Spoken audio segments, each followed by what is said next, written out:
अस्सलाम वालेकुम स्टूडेंट्स। तो आज का हमारा टॉपिक है elastic compliance and stiffness constant. Elastic compliance से पहले हम बात करेंगे हुक्स लॉ की। हुक्स लॉ हमें ये बताता है strain in a solid is proportional to the applied stress within the elastic limit of the solid. ये स्ट्रेन जो होगी तो सॉलिड में ये प्रोपोर्शनल होगी अप्लाइड स्ट्रेस के।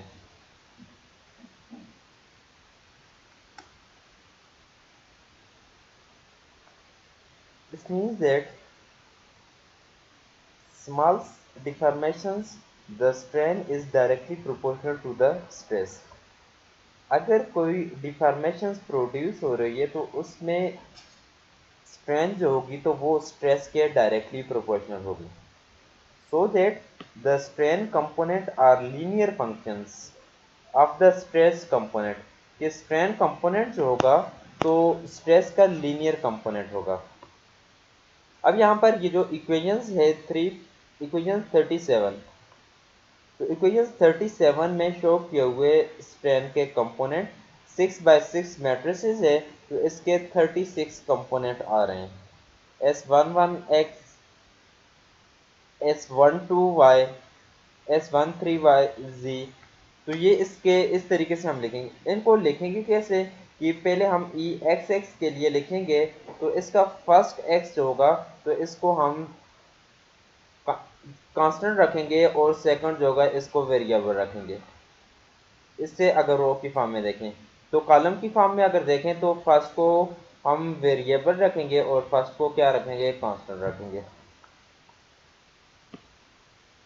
इसी तरीके से ये तो हम स्ट्रेन के लिए लिखा है, स्ट्रेस के लिए अगर लिखेंगे तो स्ट्रेस के लिए इसे हम इस तरीके से लिखेंगे, तो स्ट्रेस में ये हमारे पास आ जाएगा। अब स्ट्रेस का केस होगा तो इसमें C11 कोफिशिएंट या C से कोफिशिएंट होंगे, और इसका स्ट्रेन का जो केस होगा तो स्ट्रेन के केस में इसका कोफिशिएंट जो होगा तो इसे हम S से रिप्रेजेंट करेंगे। S11, S12, S13, S14 up to S65, S66, तो इसको हम ये कहेंगे कि ये जो है इलास्टिक कंप्लायंस कांस्टेंट है। ये इलास्टिक कंप्लायंस कांस्टेंट होंगे, या इसे सिंपली इलास्टिक कांस्टेंट भी कहा जाता है। और ये जो कोफिशिएंट हैं C11, C12, C13 up to C66, तो इन कोफिशिएंट को इलास्टिक स्टिफनेस कहा जाता है। स्ट्रेन के केस में जो कोफिशिएंट होंगे तो उनको इलास्टिक कंप्लायंस कांस्टेंट और इलास्टिक कांस्टेंट, और स्ट्रेन के केस में जो कोफिशिएंट होंगे तो स्ट्रेस के केस में जो कोफिशिएंट होंगे तो इसको इलास्टिक स्टिफनेस कांस्टेंट कहा जाता है। अब इसमें एस जो आ रहे हैं, नंबर ऑफ एस जो आ रहे हैं, तो इनकी डायमेंशंस क्या होगी, एरिया पर फोर्स, आर वॉल्यूम पर एनर्जी। और दूसरी जो कांस्टेंट सी आ रहे हैं तो इसकी जो डायमेंशंस, तो इनकी डायमेंशंस होगी फोर्स पर यूनिट एरिया, आर एनर्जी पर वॉल्यूम। अभी इन्हीं इक्वेशन 37 और इक्वेशन 38 से हम फाइंड करते हैं इलास्टिक एनर्जी डेंसिटी। इक्वेशन 36 और 37 और 38 में 36 कांस्टेंट आ रहे हैं। कौन से, कि ये इलास्टिक स्टिफनेस कांस्टेंट और दूसरा इलास्टिक कांस्टेंट है। तो इनसे हम फाइंड करते हैं इलास्टिक एनर्जी डेंसिटी। अब ये जो इलास्टिक एनर्जी डेंसिटी होगी, elastic energy density is quadratic functions of the strain. ये स्ट्रेन जो है तो इसके क्वाड्रेटिक फंक्शंस होगी। तो स्ट्रेन में हमने ये इसके कोएफिशिएंट लिखे थे C, तो हुक्स लॉ, तो अगर एक्सप्रेशन हम लिखें स्ट्रेच स्ट्रिंग का, तो इससे हम ये लिखेंगे U is equal to 1/2 lambda start from 1 to 6। Lambda start from 1 to 6 क्या है कि यहाँ पर देखें तो इस लिमिट कहाँ तक जा रही है, 1 to 6, और दूसरा क्या है, म्यू स्टार्ट फ्रॉम 1 to 6। एक रिप्रेजेंट कर रहा है इस फर्स्ट को, दूसरा सेकंड को रिप्रेजेंट कर रहा है। सी लेमडा यू, तो लेमडा यू क्या है, जैसे हमने यहाँ पर 5 2 लिखा हुआ है, 5 1 6 1 ये लिखा हुआ है। अगर C6 1 है तो इसमें फर्स्ट में हम लेमडा 6 और सेकंड जो होगा म्यू जो होगा तो ये 1 होगा। ई लेमडा ई म्यू, तो ई लेमडा ई म्यू कैसे रिप्रेजेंट कर रहा है, तो ये ई एक्स और ई वाई की वैल्यू को रिप्रेजेंट कर रहे हैं। वेयर द इंडिसेस 1 थ्रू 6, तो इंडिसेस 1 से स्टार्ट हो रहे हैं और 6 तक जा रहे हैं। किस तरीके से, अब यहां पर देखें 1 is equal to X X, तो 1 कहां से, एक्स एक्स, 2 क्या होगा इस इक्वेशन में देखें 6 इंडिसेस हैं, तो 1 एक्स एक्स, 2 जो होगा वाई वाई, 3 जी जी, 4 जो होगा E Y G, 5th E ji X and 6 जो होगा तो ई एक्स वाई।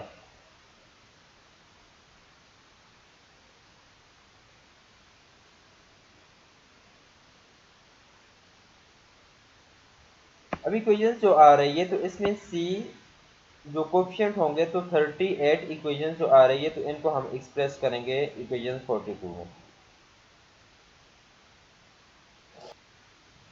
अब हमने फाइंड करना है स्ट्रेस कंपोनेंट, तो स्ट्रेस कंपोनेंट को फाइंड करने के लिए हम ये जो एनर्जी डेंसिटी आ रही थी तो उसका डेरिवेटिव लेंगे with respect to associated strain, जो इसके साथ एसोसिएटेड स्ट्रेन होगी तो उसके रिस्पेक्ट हम इसका क्या लेंगे, डेरिवेटिव लेंगे।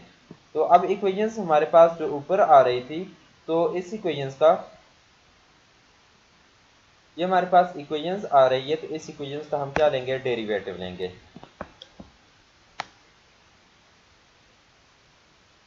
तो with respect to E x X जब हमने डेरिवेटिव लिया तो ये देखें, अब इसका derivative with respect to E x X लेंगे तो ये आ जाएगा C1 और साथ ये कोफिशिएंट, ये देखें मैंने ये कहा था कि अगर रो की बात करें तो रो में क्या होगा, इसमें जो 1 होगा फर्स्ट वाला तो वो क्या होगा, फिक्स्ड होगा, और सेकंड जो होगा तो इसे वेरिएबल रखेंगे। वेरिएबल कैसे, 1 2 3 4 5 6, और इसमें 1 जो होगा तो उसे फिक्स रखेंगे 1, तो ये होगा 1 1 1 1। अब अगर कॉलम में देखा जाए तो कॉलम में क्या होगा, फर्स्ट जो होगा तो ये कॉलम हमारे पास आ रहा है,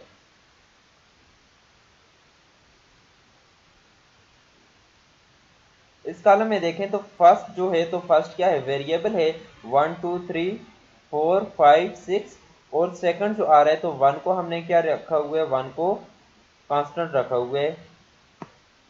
जब हम इसका डेरिवेटिव लेंगे तो इसका डेरिवेटिव लिया, हुक्स लॉ को यूज किया, तो C11 ई एक्स एक्स था तो E1 हमारे पास हो जाएगा। 1/2 बी स्टार्ट फ्रॉम 2, तो अब इसमें क्या रहे C1 बीटा, तो C1 बीटा और C बीटा 1 क्या है, तो C1 बीटा कौन सा आ रहा है, C1 बीटा हमारे पास ये कॉलम आ रहा है, तो C1 बीटा ये कॉलम, C1 बीटा क्या होगा, ये कॉलम होगा। C बीटा 1 क्या होगा, तो C बीटा 1 को ये एक्सप्रेस करेंगे, ये हमारे पास C बीटा 1 आ रहा है। C1 बीटा जो होगा तो रो, और C बीटा 1 जो होगा तो C बीटा 1 हमारे पास किसके इक्वल होगा, कॉलम के इक्वल होगा। और साथ ये EX होगा तो दोनों में EX आ रहा है तो दोनों में EX को क्या लिख लिया है, कॉमन लेकर बाहर लिख लिया, तो दोनों में से EX आ रहा था तो EX की बजाय E बीटा से रिप्रेजेंट कर लिया।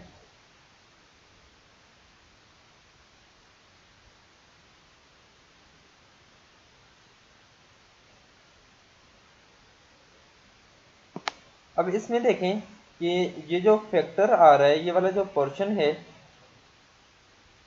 1/2 summations start from 2 to 6 C1 beta plus C beta 1 AB, तो इससे हम ये कहेंगे कि ये क्या है, कॉम्बिनेशन है enter the stress strain relations, तो इसमें स्ट्रेस स्ट्रेन रिलेशंस दोनों होंगे। It follow that the elastic stiffness constant are symmetrical, तो जब सिमेट्रिकल होगी तो C alpha beta and C beta alpha दोनों आपस में इक्वल होंगे। इट्स मीन्स कि जब हमारे पास कॉलम और रो आपस में इक्वल हों। अब यहाँ पर हम फाइंड करते हैं elastic stiffness constant of a cubic crystal. तो इसमें number of independent elastic stiffness constant होंगे तो उनको रिड्यूस करेंगे। 36 आ रहे थे तो इनको रिड्यूस करेंगे। अगर क्रिस्टल जो है इसमें सिमेट्री एलिमेंट जो है तो ये एग्जिस्ट कर रहा है, तो इलास्टिक एनर्जी डेंसिटी जो होगी क्यूबिक क्रिस्टल की, तो इलास्टिक एनर्जी डेंसिटी तो इस तरीके से हम लिखेंगे C11 C44 एंड C12। तो जस्ट इसे हम लिखेंगे C11 ये वाला केस क्रिस्टल के केस में, साथ C44 और C12 ये क्यूबिक क्रिस्टल के केस में इनको लिखेंगे। साथ क्या आ रहे हैं कि ई स्क्वेयर एक्स एक्स ई स्क्वेयर वाई वाई ई स्क्वेयर जी जी। अब इसमें क्या रहे C11 को देखें तो C11 में क्या है, ये x x y y and z z वाली टर्म आ रही है। तो C1 में देखें तो इसमें x x y y and z z, इसका मतलब ये है C12 और C13 आपस में क्या होंगे, इक्वल होंगे। और सेकंड कौन सा आ रहा है, वाई जी जी एक्स एक्स वाई, किस में आ रहा है, C44 में। तो ये वाई जी जी एक्स और एक्स वाई, तो इसका मतलब ये है कि 44 में C44 C45 और C46 क्या होंगे, ये भी आपस में इक्वल होंगे। और लास्ट क्या है, ई वाई वाई ई जी जी। C12 में देखें तो C12 में ये ई वाई वाई ई जी जी, तो ई स्क्वेयर था तो ई स्क्वेयर की बजाय ऐसे लिखेंगे जब ये आपस में इक्वल होंगे तो ई वाई वाई और इसके साथ ये ई जी जी, इस तरीके से हम रिप्रेजेंट करेंगे। And that no other quadratic term अगर, तो इसमें कोई क्वाड्रेटिक टर्म अगर नहीं होगी इसके अलावा कौन सी, की ई एक्स एक्स ई x Y E Y z ई एक्स एक्स, तो ये वाली जो टर्म होगी ई एक्स एक्स ई एक्स वाई ई जी वाई, तो ये टर्म क्या होंगी, इसमें कोई टर्म इन्वॉल्व नहीं होगी।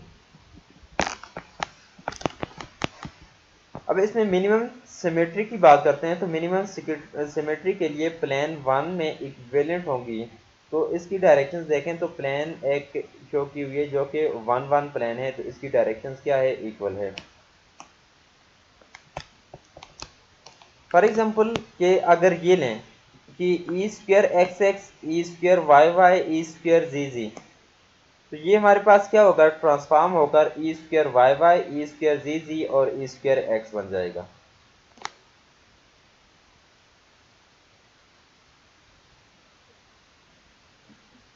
जब ये ट्रांसफॉर्म हो रहा है तो इसमें हम ये कहेंगे कि ई एक्स वाई ट्रांसफॉर्म हो रहा है जैसे X to Y Y to Z and G to X. तो एक्स टू वाई तो साथ ये आ जाएगा माइनस ई एक्स, तो वाई को हम ट्रांसफॉर्म कर रहे हैं तो उसके साथ क्या होगा, माइनस होगा। It remain to verify that the numerical factor in 43 are correct by 41। तो अब वही जो इक्वेशंस आ रही है तो उसका डेरिवेटिव हम लेंगे partial you our partial E x x हमने लिया हुआ था, तो partial you our partial E x x derivative लिया हुआ था। तो अब यहाँ पर देखें C11 ई एक्स एक्स, तो इसका डेरिवेटिव लिया था हमने C11 e x x plus C12 e y y, और ये वाली term C13 e z z e Y z e जी एक्स और ई एक्स वाई, इनके कोफिशिएंट क्या हो जाएंगे, इनके कोफिशिएंट 0 होंगे। और साथ ये होगा कि C12 और C13 आपस में क्या होंगे, इक्वल होंगे। तो अब इसमें देखें C11 ई एक्स C12 होगा और इसके बाद ई वाई वाई और यहाँ पर C13 आएगा। C13 किसके साथ आ रहा है, C13 ई जी के साथ आ रहा है, तो इसकी जगह पर हम लिखेंगे C12 और क्या होगा, दोनों में C12 होगा, तो C12 को क्या कर लें, कॉमन ले लें। जब C12 को कॉमन लेंगे तो यहाँ पर ये आ जाएगा EYY और EZ होगा। तो देख लें यहाँ पर शो किए हुए कि C12 और C13 आपस में क्या है, इक्वल हैं, और इसके अलावा XY वाली जो टर्म आ रही हैं C14, 15 एंड 16 क्या हो रहा है, ये 0 होगा। इसी तरीके से हम अगर फाइंड करें फर्दर फ्रॉम इक्वेशंस 43 से अब इसका डेरिवेटिव लें विद रिस्पेक्ट टू XY, तो इक्वेशंस 43 हमारे पास ये आ रही है, इसका डेरिवेटिव लें विद रिस्पेक्ट टू XY। जब हम इसका डेरिवेटिव लेंगे XY तो फर्स्ट जो टर्म आ रही है, तो इसमें इसका ये देखें इस इक्वेशन में, तो इसका derivative with respect to XY ले रहे हैं।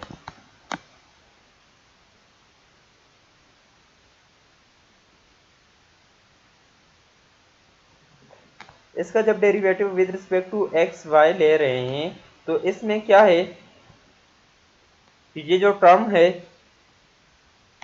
इसमें फर्स्ट में कोई भी XY की टर्म मौजूद नहीं है, तो इसका डेरिवेटिव क्या हो जाएगा, यहां से इसका डेरिवेटिव 0 होगा। सेकंड में XY की टर्म, यहाँ पर ये XY की टर्म मौजूद है, लेकिन थर्ड में देखें तो XY की टर्म कोई भी मौजूद नहीं है, तो इसका डेरिवेटिव भी क्या होगा, 0 होगा। अब सेकंड में तो ई स्क्वायर वाई जी और ई जी एक्स, इसमें भी कोई टर्म नहीं है, तो ये भी क्या हो जाएगा, 0 होगा। जस्ट ये रह जाएगा, तो इसका जब डेरिवेटिव लेंगे तो ये 2 आ जाएगा, 2 के साथ कैंसिल हो जाएगा, 1/2 के साथ, तो ये C44 और साथ EXY रहेगा। तो इसको हम ऐसे लिखेंगे,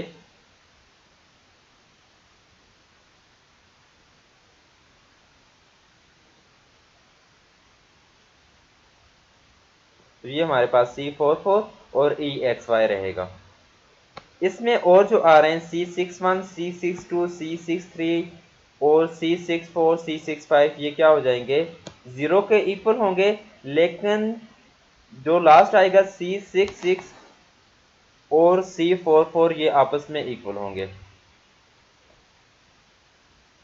इसकी रीज़न क्या है कि इसकी रीज़न ये है कि C66 में क्या आ रहा है, EXY आ रहा है और किसी में EXY नहीं होगा, तो C66 और C44 आपस में क्या होंगे, इक्वल होंगे, जो कि हमने अभी यहाँ पर फाइंड किया है।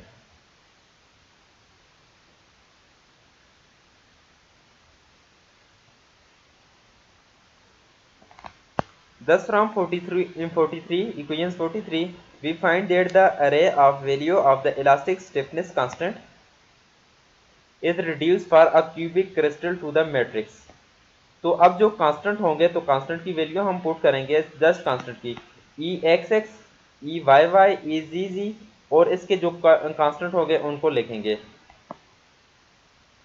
इसका XX में C11 तो ये 0 नहीं है, C12 भी 0 नहीं है, C13 तो C13 की जगह पर क्या लिखेंगे, C13 की जगह पर C12, इस तरीके से ये वैल्यू लिखेंगे। अब ये जो वैल्यू होंगी, तो ये वैल्यू क्या हमारे पास आ रही थी, C61, C62, तो ये वैल्यू C61, 62, 63 ये वैल्यू क्या हो जाएंगी, 0 होंगी।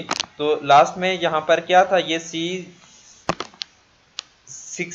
C66 था, तो C66 की जगह पर हम क्या लिखेंगे, C44। इसी तरीके से यहाँ पर भी ये C44 होगा, ये भी C44। तो इसको जब हम सॉल्व करेंगे तो इससे हमारे पास ये आएगा, for cubic crystal the stiffness and compliance constant are related as C14 is inversely proportional to S44। तो इसका मतलब ये होगा कि जो कोफिशिएंट होंगे किसके, स्ट्रेस और स्ट्रेन के, तो वो क्या हैं, C14 और C44, तो ये आपस में इनवर्सली प्रोपोर्शनल आ रहे हैं। अब इससे हम फाइंड करेंगे C11 और C12, तो ये क्या होंगे, C11 माइनस C12, तो ये 1/, S11 माइनस S12 होंगे, जिसको हम इनवर्स की फॉर्म में लिखेंगे। अगर ये C11 और साथ प्लस 2C12 लिखेंगे, तो ये क्या बन जाएगा, S11 प्लस 2, ये 1/, की फॉर्म में है, जिसे इनवर्स की फॉर्म में लिखेंगे। अब इन रिलेशंस को हम ये कहेंगे कि ये इनवर्स मैट्रिसेस 250। तो अब ये क्या आ रहे हैं, तो ये इनवर्स मैट्रिसेस आ रहे हैं।